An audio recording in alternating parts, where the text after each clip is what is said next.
Yeah, no, it's the right question. I use the term capitalism just to get people's blood pressure up, right? The best thing for a student is to be awake, right? So if you say capitalism, that lights up everybody because no one really knows what the definition is, right? There's no such, I taught economics for 20 years. There's no such thing as supply side economics. There's no such thing as trickle down economics. There's no textbook on any of that. And capitalism is still a buzzword. But capitalism, to me, stands for all of human history was poor until 1750. And then we went toward free markets. And China and India just did 20 years ago. And they've had the greatest increase in human welfare of any experiment in human history, by far, by going toward free markets. We're feeding 2.5 billion people that used to be starving within 20 years, right? So that is capitalism. Now, what is capitalism, right? The ideal in the textbook is we want a large number of competitors duking it out. But when people at home hear capitalism, they say, it's greed. Well, of course it's greed.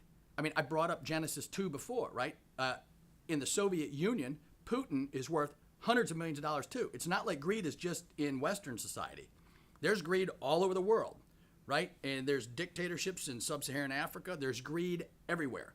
So that's not unique to capitalism. What's unique about capitalism is we take the incentives embedded in human nature that includes greed, and we make it work for the social good.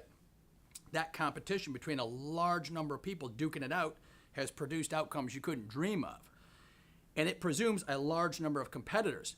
Now, Adam Smith, the founder of capitalism or free market economics, said whenever 2 or 3 business people get together, look out, because they're going to collude, right? And so it's government's job when everything gets big, like it's doing right now, big automobiles, big healthcare, big banks, big everything, right? Big insurance companies. That's not capitalism. That's crony capitalism. That's when the biggies have taken charge by grabbing industry through the government. They all have lobbyists. The little guy does not, right? So that is not capitalism. So it's pretty easy to get it through, but a lot of it's ideology.